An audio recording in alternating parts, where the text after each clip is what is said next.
I always want to like mess with things. All right. Turn the What do I computer. do? We ready to go? All right. Good morning, everybody. You want to kick this off? So today we are here with the CEO of Powur, Jonathan Budd. And there's many reasons why we decided to do this interview today at a really important time. I know we've been chatting a lot the last few weeks, last few months.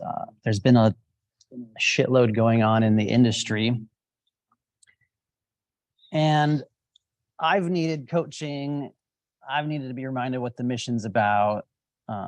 And so some of the reasons why we're doing this interview, everybody, it's about becoming emotionally grounded. Things that you've been teaching me, how to be that leadership that we all need to be. What does it mean to go all in with this vision, this community, this tribe, and reinforcing the vision and this decentralized model that's never been done before in 3.5 years. And so it's nothing short of amazing. Understanding that there's a ton of industry turmoil we could touch on, some things that are happening, moving and shaking, and the challenges right now that we're facing in this growth period. How to evolve ourselves and our souls and ask, what do we need, during this time, and what it means to be, all in as a leader. So that's it, guys. That's all we're going to talk about today. Big conversations. It's a little bit. So I'll kind of help guide this. If we have time, we'll do some Q&A at the end. And, part of even my journey these last few months of 1 or 2 installers off-boarded, some teammates that aren't always happy, a ton of sales with NEM 2, just being able to have the emotional intelligence and coaching myself. And thankfully I have you and Jim and Bobby and others guiding me. And so that was kind of the intention for today, is to really reinforce that vision and the model, why we're here, who we're doing it with, how to be that leader. And I think what we focus on. Mm-hmm. You said to me in the sauna this morning after cold plunging in 39-degree water, because we're crazy. That was our kickoff to this meeting. You just look at me and you go, life is good. And it's what we choose to focus on and put our energy on. We could put it on the negatives or the stress, or we could choose to focus it on the positive. So that's what we're here to do today. Now, I know many of you out there already know our CEO of Powur, Jonathan Budd, but there's probably some new people. There's probably some guests, some industry guests on here as well. So for those of you that they don't know you, how about you give us how would you describe and introduce Jonathan Budd in, a short introduction of yourself? Well, I would say that I'm a man on a mission. Interestingly, we were catching up this morning and starting to share a little bit about backgrounds. And I think I came from a unique life background that really prepared me to ask deeper questions about life. Without those kinds of backgrounds, sometimes I don't think we'll become the real potential of what we can all become. And sometimes you got to engineer that, right? Sometimes you got to create your own extra little boost. I had a boost, and I survived my first 20 years of life by the skin of my teeth, literally. And it kind of gave me a fresh perspective to look at life and go, why the hell am I really here? Why am I alive? Why did my life get spared? Why did I go through all this? Like, what's the point of this? There was a bigger sort of question about purpose. What is the purpose of my freaking life? Why am I here? Why are we here? And that kind of really, was at the foundation starting at age 20 for me onward. And now I can, in retrospect, see what an unbelievable gift, as damaging as some of those early those experiences were in the first 20 years, and I'm still doing some repair on a lot of that. The gift of that was that it gave me a real thirst for life and the purpose of life. So fast forward to today, and I've now had 20 years to really dive deep into that question, as a central motivator, getting all the other bullshit out of the way. Of course, we all need to make money. All right, well, you know what? I satisfied that goal. I made a lot of money. Okay, then what? You're still a human. You're like, well, wait a minute. Jonathan is like the end all be all, making $100,000 a month. No, I mean, it's nice. It's nice, nicer dinners, but it doesn't change the fulfillment. It doesn't change who you are. Day-to-day, no. There's still a journey that we're on as humans. So you start asking deeper questions, and what's next, and what am I doing, and what's my impact, and all these things. So who I like to be is a man that's really leading from the front. I put that question front and center in my own life. I orient my life around it. I try to seek the truth. I try to really seek the truth, not things, not acquisition of things, not what's going to take away my pain, not what's going to make me momentarily feel better, but what's the real freaking truth. And if I stay focused on that, what I've found is that,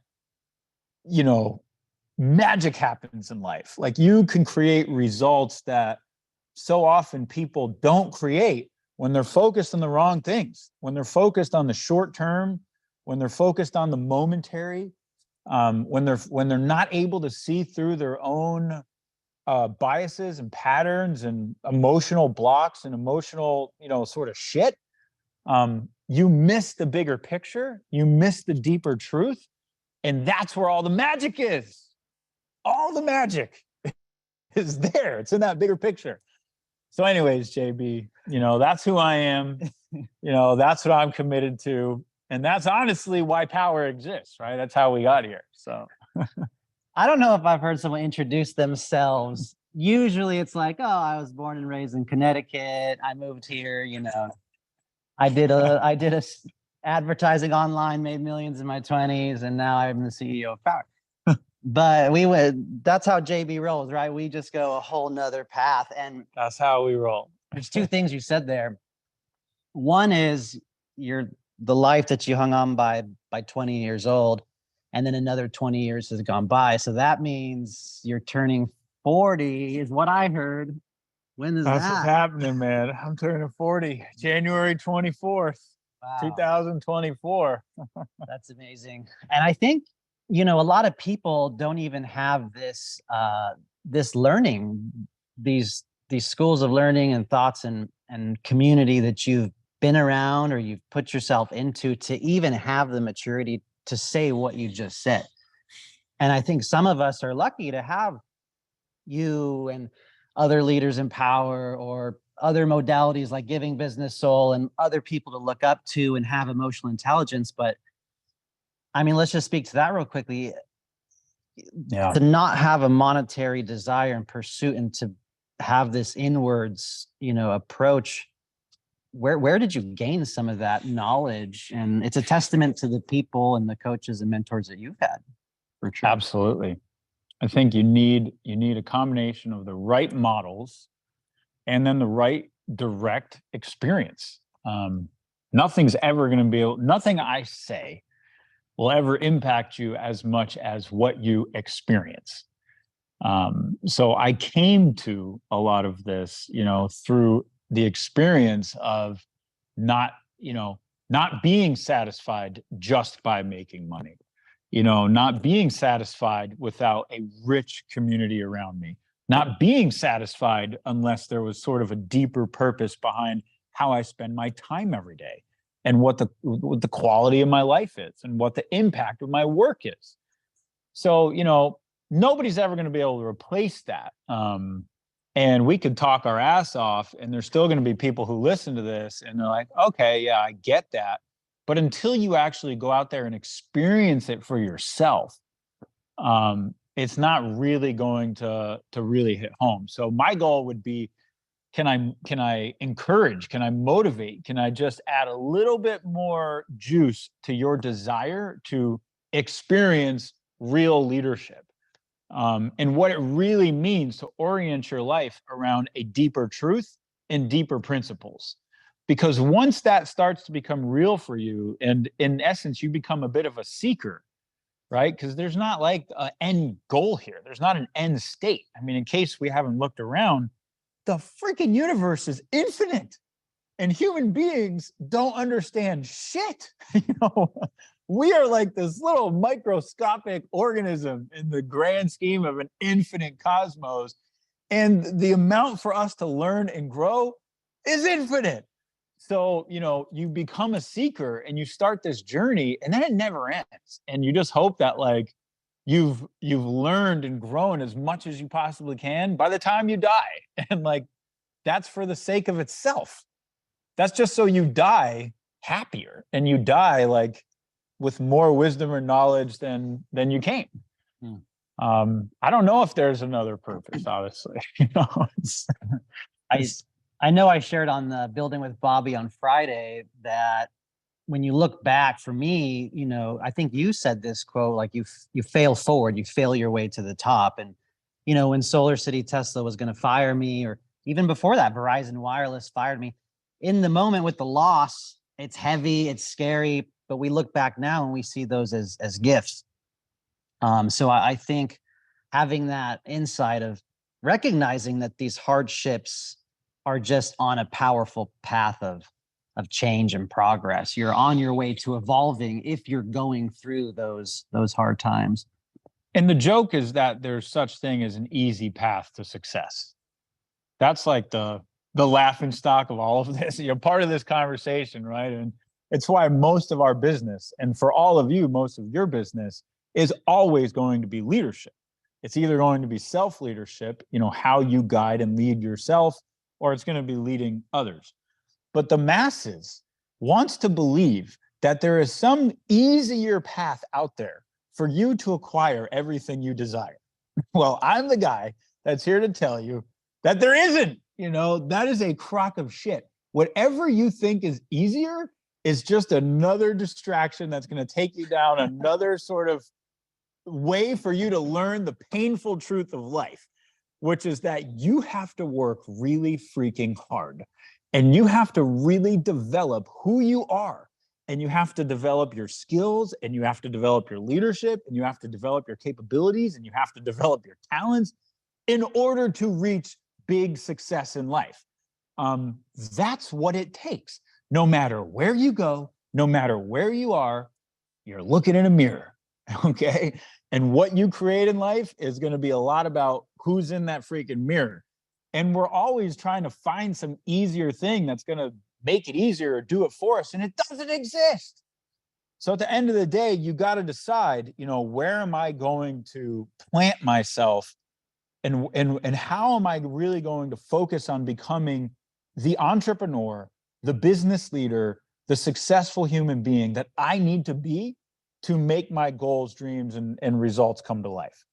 And until everyone has that moment of truth where they realize wherever I go, there I am, I'm always going to be getting that mirror in my face, I might as well buckle down, turn it inward, and figure out how to become the person that can create results in life.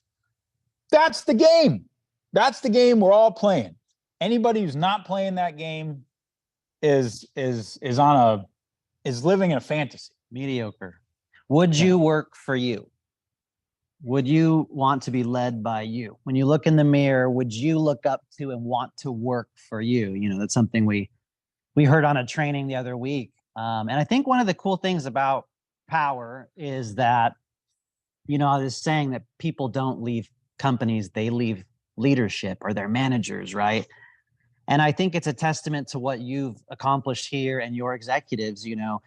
When I look up to you and Bobby and Charles and the other leaders that are all making Powur move forward, I enjoy that community. I enjoy that tribe. It's not, it's not someone that's attracted to materialistic things or is not, very high morals in life. It's really grounded people. And we get to do it with our friends and our family. That's the opportunity at Powur. You can bring in your friends, your family. I know you have long-term friends you've known for 10, 15 years that work here in corporate. Many of your friends have joined Powur. And so that's just, I think, a testament to everything you've built and everything we appreciate, everyone that's watching. So let's get into a little bit more.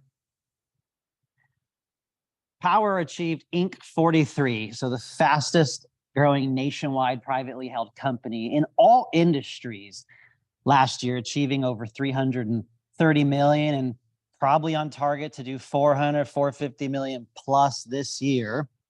And all of that's been accomplished since January of 2020, when Powur decided to be the general contractor in the first state.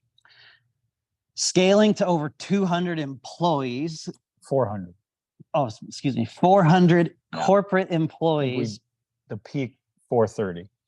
And creating a decentralized model never done before. You know, other companies out there have done brick and mortar or brick by brick and warehouse by truck, and then BK by BK, and a lot of turmoil. So the thought that there's a decentralized model has never been done before. The Uber, the Amazon, as cliche as it sounds, it's the truth. And doing that in such a short time, take us back to the idea of Powur was first born. How deep rooted was your vision? And for those of you watching, the first iteration of Powur 2013 had to evolve. We'll get to that. But when you had that vision, what did that look like for you? How rooted in that vision were you? Did you have to be? I think that Powur is growing up and developing and unfolding every day to meet the vision. That's not really my vision. To me, it feels like the vision from the universe that came through in the Amazon rainforest. And really that spirit of the rainforest, that is where this whole thing came from, is trying to guide us on what's actually going to be the most effective thing to change the world, to create impact and cause impact. And there's very tactical, tangible ways, right? It's from the beginning, had this focus on a distributed model. From the beginning, there's just been this very deep desire and this very deep sort of hard-coded motivation in me to build a distributed model. All of the decisions were around distributed. It was, how do you empower a crowd? Whether that's a crowd of installers, crowd of sellers, even a distributed labor force. So much of it is around how you sort of enable via technology, via platforms, distributed models. And that's nature. Nature's not centralized. Nature is an ecosystem. Nature is distributed. Resources are distributed. Intelligence is distributed. It's balanced. Things are localized. There's no centralized anything in nature. It's just not how it works. And of course, then you look at the biggest models of our economy today, and what they all are, and they're platforms. And in essence, platforms are usually distributed architectures. They're, okay, we build this thing that facilitates the network to have transactions, whether that's a Uber ride or a social media interaction or sharing of a apartment or a real estate space. Fundamentally what platforms do is facilitate large networks to have transactions. And, they really need to build proper governance structures, and they need to kind of like handle the negative, the negative sort of platform effects that can sometimes exist when these distributed networks reach scale. One example is, spam on MySpace. Spam was a horrible problem on MySpace, and MySpace dealt with it very poorly. Facebook dealt with it much better. And the distributed network moved over to Facebook. So, there's certain responsibilities that platforms have, But fundamentally, that's what they're doing. They're facilitating an ecosystem. They're facilitating transactions to happen across a distributed network. I think that Powur is a really easy sort of decision to make. Number one, do I believe that it is a worthy effort of my life energy, the time and life energy that I have on this planet, this limited time and life energy? Do I believe it is a worthy effort of my time and life energy to try to solve distributed energy at scale? If you can answer that question, yes, there really is nothing else to answer, because I don't even care, and I shouldn't say this, but I don't care if I fail. I never cared. I mean, sure, the person, Jonathan Budd, with his attachments and his limited identity and whatnot, of course he doesn't want to fail. But literally from the beginning, if I could answer this question, yes, is it worth my life energy to try to solve this problem? It really doesn't matter whether I succeed or fail, because the purpose is in doing the action itself. The purpose is in me trying. The purpose is in me showing up to utilize my life energy to solve a worthy problem that is going to impact so many more lives than just my own. And if I'm satisfying that purpose and I'm meeting my needs, right? Do I have food on the table? Do I have money in the bank? Am I meeting my needs? Am I okay? Am I surviving? Yes. Then I'm done. For me, I don't need anything else. So I think there's a level of leadership that when you really get to like true leadership and like, what are you basing your decisions around?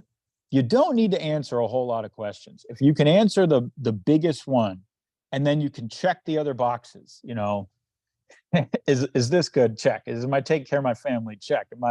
Is my quality of life good? Check, check, check. Let's go. Let's solve this freaking problem.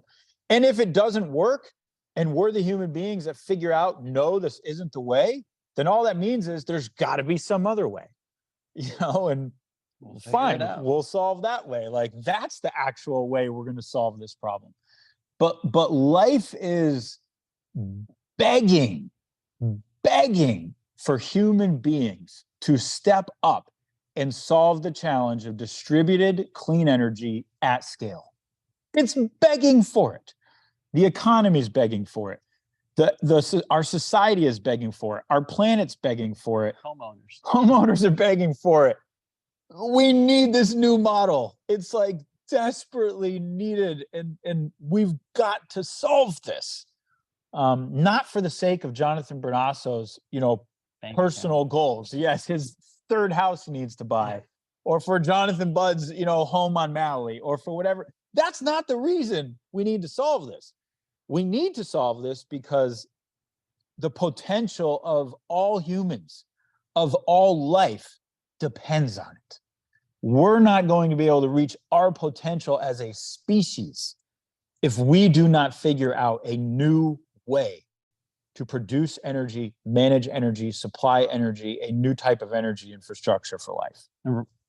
For those of you that were on the roundtable yesterday with, the CEO of Enphase, Raghu, I mean, he was telling us that if everybody gets electric vehicles, and in California, it's legally required to go electric vehicles, they won't sell gas cars anymore in 10 years.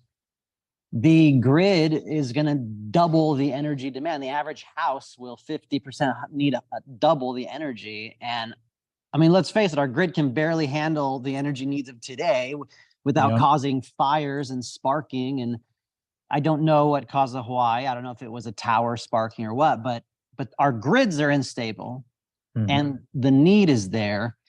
And we are literally taking coal plants offline. When you have 100,000 batteries distributed amongst California, they no longer need to keep that coal plant operational just to use in a few hours, like you were saying, in the summertime when the ACs are running. And now they say, please don't use your electricity. Please don't charge your car. I mean, so I can't agree with you more that it's beyond needed, and we will shift and evolve.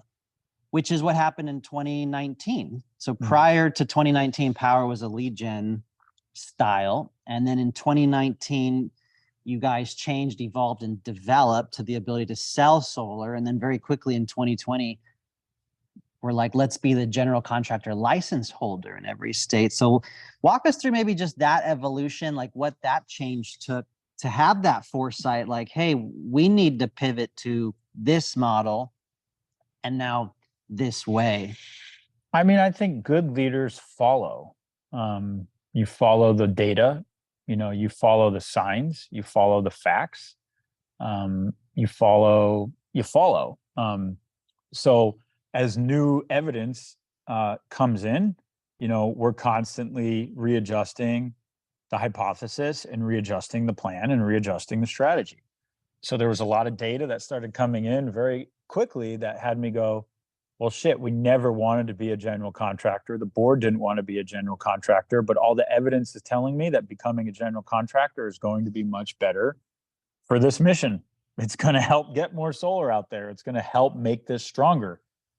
So we did it because it was what the data was saying was the right thing to do. And we still function that way. A lot of this is learning from these experiences and then reassessing and then taking action on all those learnings. And even this year, massively being guided by the new evidence coming in, by all the new information out there. And this company is going through a major transformation in our internal focus this year. And I'm not going to get into a lot of that on this call because we're going to talk about that at Powur World. And I've got I can't wait to share what I'm going to share with everybody at Powur World. The sum total of like 6 months of deep strategy work and some really deep work that the team's been doing internally. Using outside consulting companies, getting laser spending focused. $500,000. We spent about $500,000 to $600,000 just on strategy and consulting and like helping us get more clear than we've ever been in our lives just in the last 3 months alone. So yeah, we've been making major investments in this, and we have developed a incredibly crisp hypothesis around the next 12 to 24 months and what's really going to produce transformation in our business. That's exciting. So that's, I'm excited to share that, but we're being led, we're being guided by all of you, as all of you, bring new evidence and new information to the table and new ideas. We're following all the time. I think great leaders, both follow and have the foresight to say, okay, this is where we need to go. We know we need to get here. We know that there's going to potentially be uncomfortable, it's going to be uncomfortable getting there. But we still got to do it. We still got to get there. So you carry that balance of being able to focus on the future and do what it takes to get to that future that you see while listening and responding and taking in everything from all the people around you. And I think that's a lot of what great leadership is, I strongly agree with that. And moving into the next topic, stress management, right? Solar anywhere, for those of you who've been in solar 5, 10, 15 years, we know it can be stressful. There's construction, permits, batteries, fire code changes. We have net metering changes in California. We have high interest rates. We had procurement shortages, a year or two ago. We couldn't even get panels. Prices skyrocketed. That seems like such a great problem now, compared to 23. And then there's a few installers, that have to be offboarded that aren't making it. And one thing I want to say is, one thing I remind myself, guys, is we're not at these other companies not getting paid commissions. We all have a friend, for those of you in the industry, we all have a friend that's, hey, they still owe me 60 grand. What do you have, Jonathan? Hey, they owe me $100,000. They're going out of business. My customers are half taken care of. We're not in that company, okay? And I remind myself that of daily, even with the challenges of this new model only 3 years in. I try to remind myself that we're not at those companies going under. And that's one thing I do, is just try to practice on, the gratitude and on the positives. But it's a terrible bar to set, frankly, that is a bit of the bar in the industry. But I mean, this year, like that's more than a bar, because there is no question that with how quickly these changes of interest rates and NEM 3 have hit the residential solar industry, which is industry wide, there is going to be, in Q4 and Q1 of this year, the stories are just getting started. I mean, those stories of like, hey, I'm owed 60 grand, I'm owed 30 grand, I'm owed 100 grand, this company just shut down. It has not even begun yet. Okay. By Q4 and Q1 of this year, there's going to be major industry consolidation. There will be, it's really unfortunate. It's sad.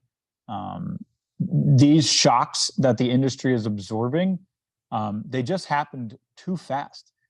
There needed to be more time for the industry to absorb the policy changes and the interest rate changes. And solar was really very susceptible to these interest rate changes, more so than I think companies realized or thought. And that's okay. It is what it is. It's a cycle, but no question in this market that we're in right now, safety, financial safety, and safety in the organization that you're a part of is probably the number one most important criteria to look at, because there's going to be blood in the streets. With companies not paying M1s now, with lenders pulling back, with uncertainty of lenders, and if there's solar companies out there that didn't have cash in the bank, the wave of bankruptcies is only getting started. We're already seeing some companies struggling. We're seeing some companies down 60, 70, 80% of sales. And to also be at a nationwide company that's profitable is even harder, in my opinion. So I think it's just what you've done, the way you've built it. It hasn't been all roses and perfect, but it has got us into a safe place. Let's hit the distributed model. It's really nobody is further along in advancing a distributed labor model than Powur. Nobody. There's a handful of other competitors that, after the rise of Powur, definitely started, going more the distributed route, but no one else has sort of focused exclusively and built an entire end-to-end platform around servicing this model like Powur. Okay. So we're at the leading edge of this thing, and this is a 3-year-old model. It is just getting started. It's in its infancy. Achilles heel, so strengths, right? We can both hit the Achilles heel of the distributed model. We can hit the strengths of the distributed model. The strengths of the distributed model unquestionably are finance.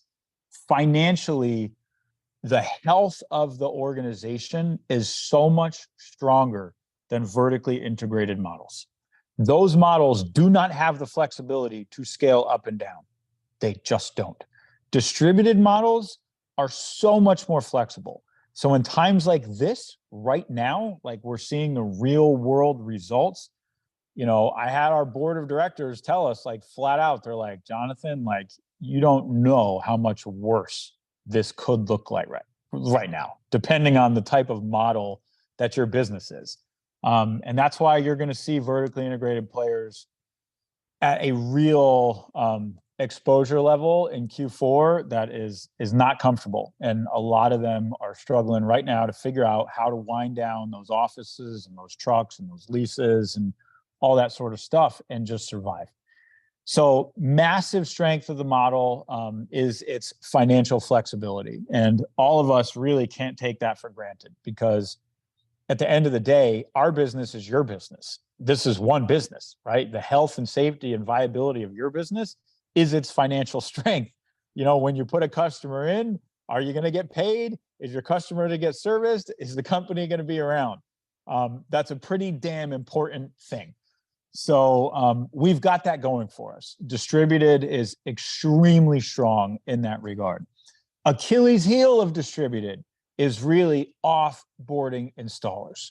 That's what it is. When the installer relationship is going great, it's going great. Things are great. You My know, life's there's great. everybody's life is great. 90%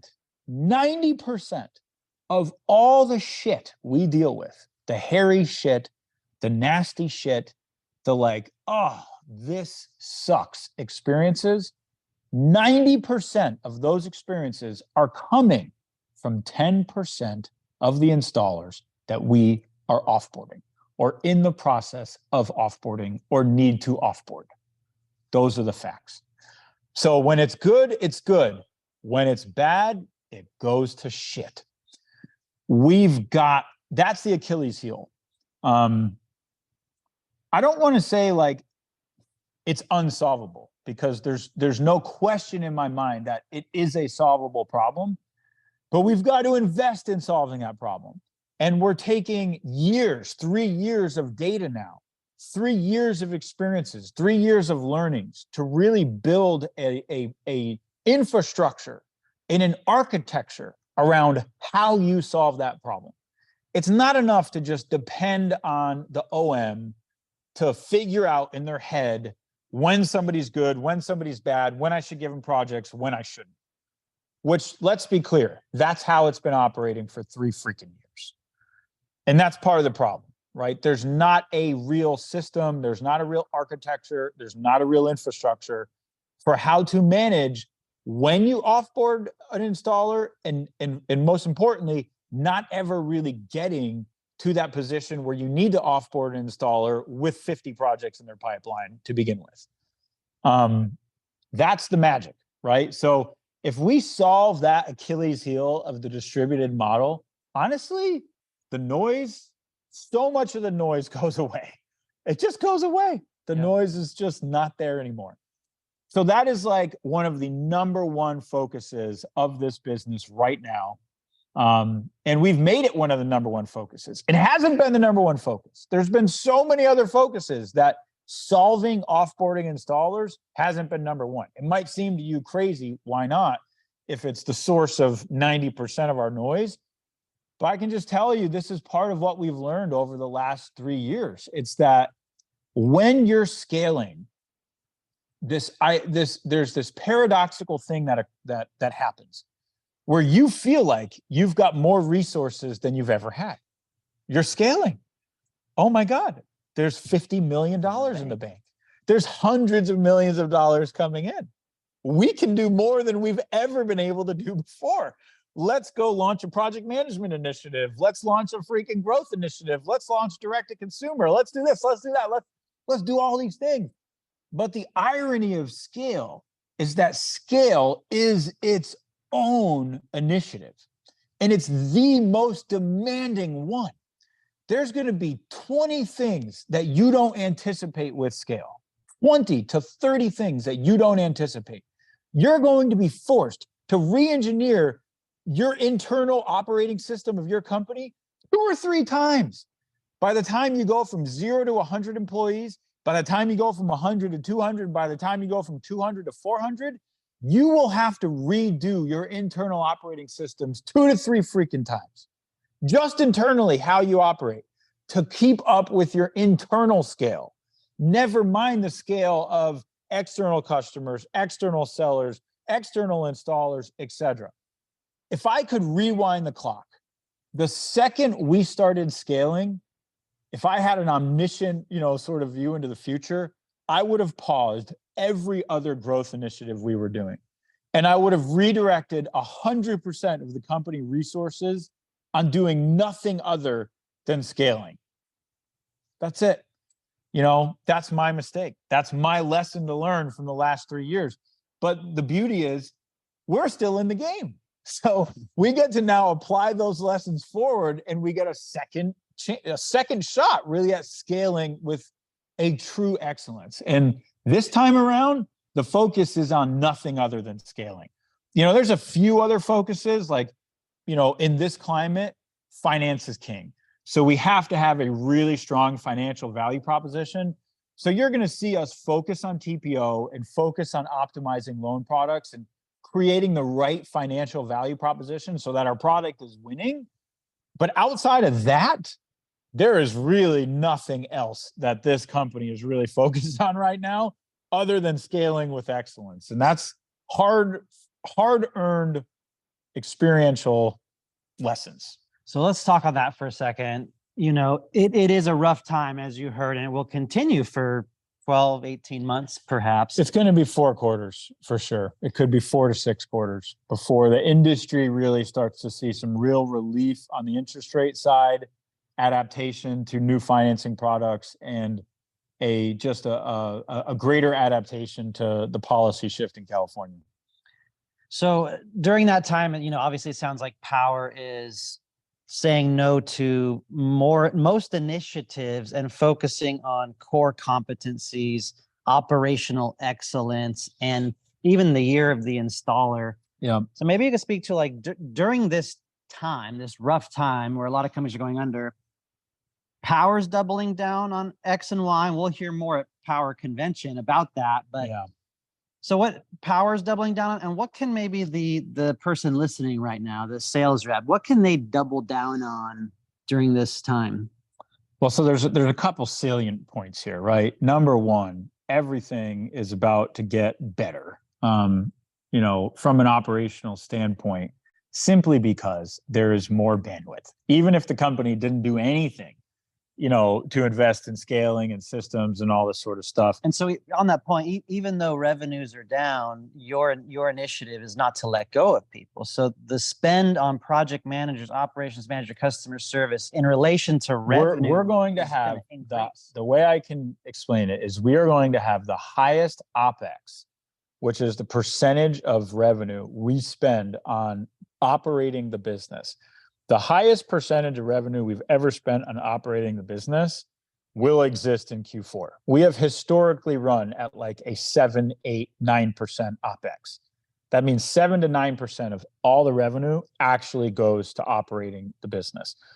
Starting in Q4, that is going to be like 20 to 25% higher. Not for the reason that we all love, right? Which is that, you know, we've made so much money and there's so much revenue that we now get to invest, you know, 25% more. Sales are down a little bit. But because the industry is facing a downturn. And, you know, Powur's view on this is the long game, right? Like, we're not trying to cut to the bone here, you know, and stay profitable through the next 4 quarters. Thankfully, we don't have to. You know, we've got some substantial cash reserves. The company has made some real money over the last few years, and we've built up some cash reserves. So in our viewpoint, if we can invest in the scalability of the business over the next 4 quarters, if we can invest in the infrastructure, if we can over-invest in those capabilities that we really want and need, great product management, operational excellence, you know, the best workflows tied to a distributed model to reduce cycle times and optimize the shit out of this over the next 4 quarters, when we're not, frankly, trying to keep up just with the growth, right? Because when you're trying to keep up with 2,000 sales every month and growing every month, there's nothing else you can really focus on. You're just trying to keep up with all of the activity and day-to-day operating of a scaling customer base. So if we don't have to just, you know, struggle to breathe and keep up over the next 4 quarters, and we can actually over-invest into infrastructure, workflows, you know, distributed installer management, product management, platforms, work order confirmation, installer relationships, like, 2 big ones. We're so freaking excited about this, guys. I mean, it sounds crazy, right? But we are like excited as hell to just have 4 quarters to like feel like, wow, what if we really get to focus on this for 4 quarters straight, you know? And like, where are we going to be at the start of the next boom cycle? And, you know, this is the part of this conversation, which is real leadership. You know, you guys need, all of us, you know, we need to not think just this month, just next month, just the month after that. You got to think about, where is your career going? You know, where are you going with your career? Where are you going with your business? If you fast forward 5 years from today, do you want to be, you know, making multi six figures a year with a blend of passive and active income? Like, do you want to be making 7 figures a year? Do you want to be positioned to like be in a prosperity that like no other solar professionals ever have been in their life? And if you want to do that, you're going to need a few things. A, you're going to need a nationwide platform-esque model that can freaking scale. If you don't have a model that can scale, guess what you're doing? You're hunting what you eat every single day forever, okay? Not to say that's not wrong. There's some people out there that's going to be their life, and that's how they're going to spend the golden years of solar. I personally wouldn't want to spend my golden years of solar hunting what I eat every day. I would want to spend my golden years of solar offsetting my passive income and wherever it's at with some sales. But what I would really want is to take advantage of leverage platform models, being able to share something innovative and powerful with others that can scale way beyond my personal efforts, that I can then have the quality of lifestyle and impact that really makes somebody's life different. You know, it gives you a different possibility in life. That's just me. So for those kind of people that really think big, think long-term, think quality of life, look, you're not going to get that if you don't have a compensation plan, a business model, and an architecture like what Powur has. And there's only a few other players, if we can even call them that. I don't think there's any other player that has the same kind of focus on a network and a business model to expand that network than Powur. Period and end of freaking story. There's a couple others out there that are trying, but it doesn't really come close to the flexibility we have to recruit enterprises, installers, you know, individuals, and monetize the growth of that network and the infrastructure around supporting that network, from hundreds of events to marketing, to campaigns, to branding, to platform, to features. You just can't get close. So at the end of the day, if we take the next 12 months to really solve some of the scalability and operational excellence pieces, and that then serves as the bedrock and foundation for the boom years of solar from 2025 to 2033, you know, when there's no question we will be entering a boom cycle, peak utility rates, interest rates coming back down, you know, greater adoption, mainstream America, everyone has around solar and batteries. Electric vehicles. I mean, like, we're in the beginning of this freaking thing still. So you have to really crystallize your vision. What are you in this for? You know, what are you here for? Like, are you here for real impact, for real success, for real transformation, for really doing something different, for really solving a big problem? Or are you here to just, you know, live paycheck to paycheck and go hunt your next meal, and it doesn't matter who you do it with or what is it? It's just transactional. Like, what are you doing? Like, do you have a real vision and a real plan beyond just transactions? And if you say yes, you're in the right freaking place, man, because there is a community of leaders here. There's a community of big picture thinkers here. There's a community of people here that are so dedicated and focused to solving this problem. I don't see any way we're not going to win. I don't see anyone else who's going to solve this problem better than we are. And I don't see any way we're not going to freaking win. I really don't. Woo. Boy, I mean, that's almost a strong close right there. And everything you're speaking is just facts. I mean, our timelines in California dropped almost 30 to 40 days recently. When I looked at the numbers, we are getting faster. We have more operations, more customer service, the work order confirmation, finding strong partners. I mean, it's only going to get better. And what I've found, Jonathan, is that sometimes some people out there regret waiting. You know, a few people on this call probably, they regret waiting in 2020 when it was rough, way rougher. You told me, like, man, I'm not sure why you're still here. It's pretty rough right now. But pursuing through, pushing through, and having faith in the model and the people has allowed a few of us to be extremely successful, earning over 7 figures in a year with this model.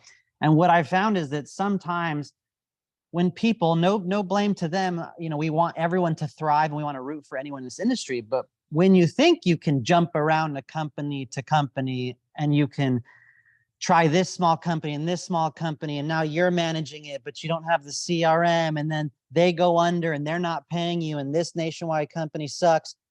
And then some of those people come back and they're like, damn, wish I would have stayed here 3 years ago. Mm-hmm. And we hear it all the time. And I think, I don't have a crystal ball. I don't know the future, but this is where my bet is. And hearing this over and over and over, everybody, going all in. You dropped some pretty amazing nuggets right there, and we'll get to hear more at Powur Convention. But maybe if it makes sense, like, what does going all in for these people look like if they want to be a leader, if they want to benefit from the 5 income streams, if they want to make multiple 6-figure and stop hunting what they eat every day, move off the doors or whatever that looks like? What is the call to action to go all in? It's really, it's one of those like great mysteries, but I try to demystify it. Like, why don't people go all in? The results are so obvious. Like, when you go all in, you actually have the potential to achieve success unlike any other type of success you can achieve. And you look at the individuals who go all in, right? They go all in, and they're all in. And it's like Jonathan in like the summer of 2020, we didn't have anything. There was no platform.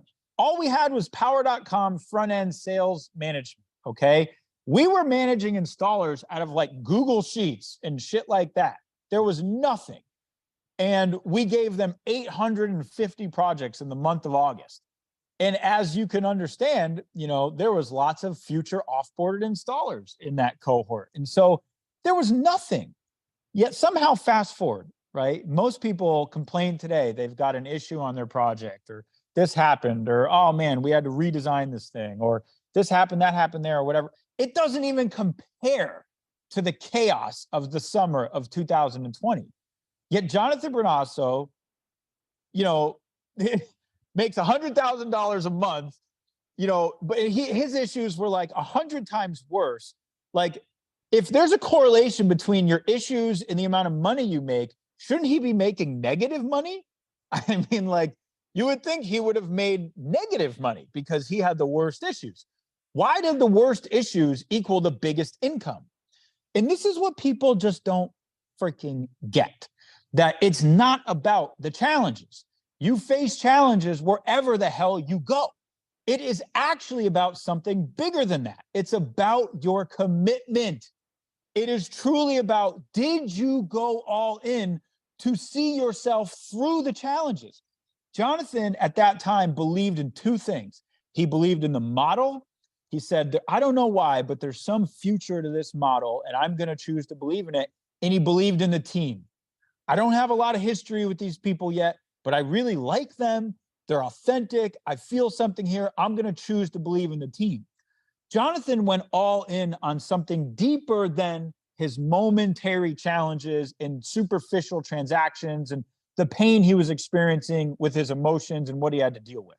I'm not going to negate all that. That's real stuff, but it's superficial. It's present. It's here today, gone tomorrow. I'm having this experience now, and then it's gone, right? So it's temporary.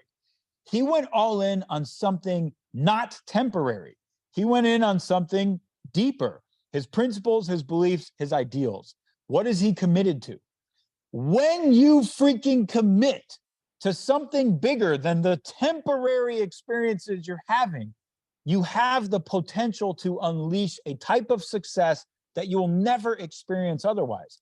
And what's in between people making that commitment is trust. And this is the hard part, because I can't give you trust. I can't give you trust in something deeper than yourself. I can't give you trust in something deeper than your present moment experience. I can't give you trust in something deeper than the emotions you're feeling. You've got to freaking do the work on yourself.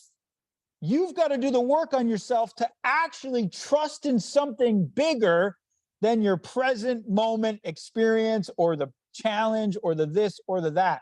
And it's so sad to me because that's where most people fail. They never find a way to get beyond that. It's kind of like, oh, this is my present moment thing. They don't find a way to get beyond to the deeper trust in what their life is really about, the impact they're really here to have, what they're really committed to. And when you find a way to do that, ladies and gentlemen, and you really go all in, you can't lose. Even if the thing you go all in on fails, the skills you will have gained and the person you will have become from going all in on something you believe in makes you so much more capable in life. Whatever you do next, you'll be a real leader. You'll be a real leader. People will follow you. You'll know how to guide them. You'll know how to lead them. You will have developed a type of capacity that you never would have developed if you didn't go all in. It is the act of going all in on something you believe in, something that is so authentic to you that it's worth your courage, your bravery, your trust. It's worth failing. The act of going all in on that changes you, and it makes you who you're really meant to become, and it gives you the potential to achieve success you wouldn't otherwise. So you got to find that, man. Everybody's got to find it. You got to find it. Woo-hoo. You got to. Mic drop. That's right, Jordan Shaw. Oh my goodness gracious. I know we're wrapping up here on time. Where are we headed? Where do you see us going? I mean, everything we said, we can see the vision, we can see the decentralized model, we can see being able to sell energy from home to home to the utility that we heard from Raghu yesterday.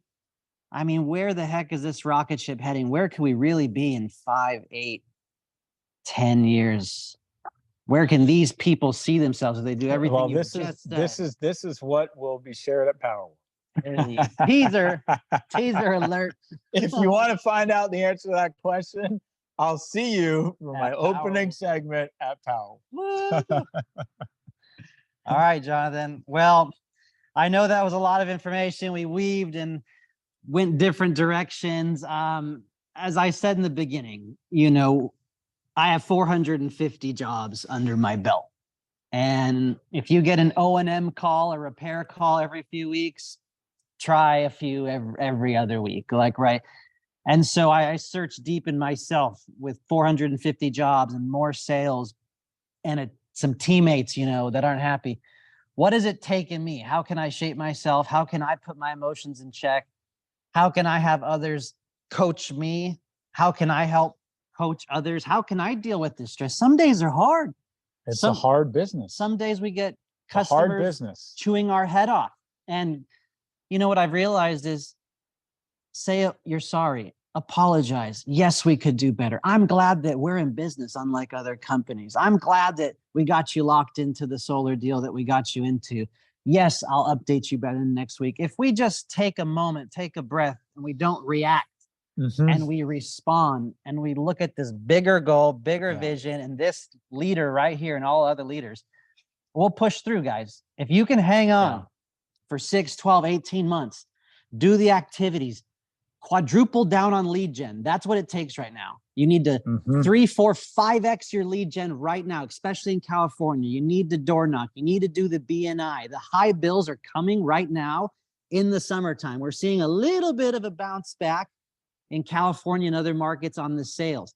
And if you push through, it's not easy the first 6 months. Sometimes it takes 6, 8 months to build this business, especially not always getting M1s, but thanks to Powur, we can still get M1 payments. So if you're able to push through by next summer, I promise you, this industry is gonna take off. We will have the year of operational excellence. We will do work order confirmations, strengthen the relationships, and this rocket ship will take off as others are going under. I firmly believe it. And I know that you believe it. That's why you're here. That's why you're listening to this call, watching this recording. And boy, I can't wait for frickin' Powur World. Oh yeah. Well said. No, it's to finish on that point, you know, cycles are oftentimes where the future leaders of the next cycle are born.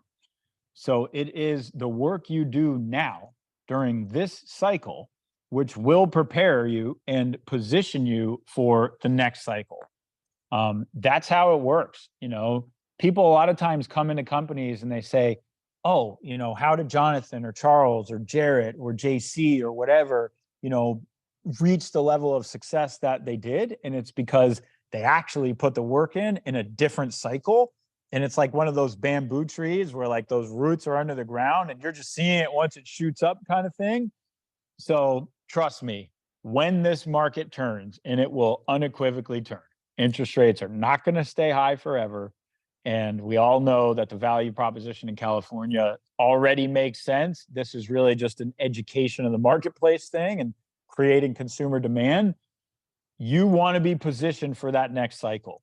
And the work that you do right now, if you go out there and you freaking hustle in this next 12 months and you put in 3 to 5x the work that you normally would have, you are going to have to put in so much less work when the next cycle begins. Like, that's the way it works. You know, hard now, easy later, easy now, hard later.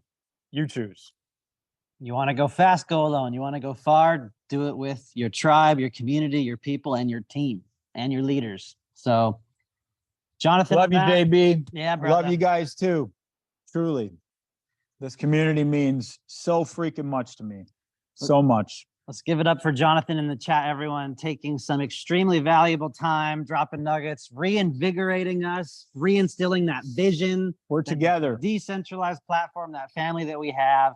Can't wait to see you at Powur Convention. Seeing many of you tomorrow in Southern California for our Side Hustle event. Make sure to attend your market development meetings. We got Building with Bobby Friday, and I can't wait to see you at Powur Convention, Coronado Island in San Diego, not far from Powur headquarters. So, woo! Let's go lead, baby. Let's go lead. I love you guys and gals. Thank you, JB. High five. Boom. All right, brother. Oh, yeah. Man, Cammy's waiting for me. Thank you. Thank you. JB, if you want to work, I'll be done. I'm really stick around.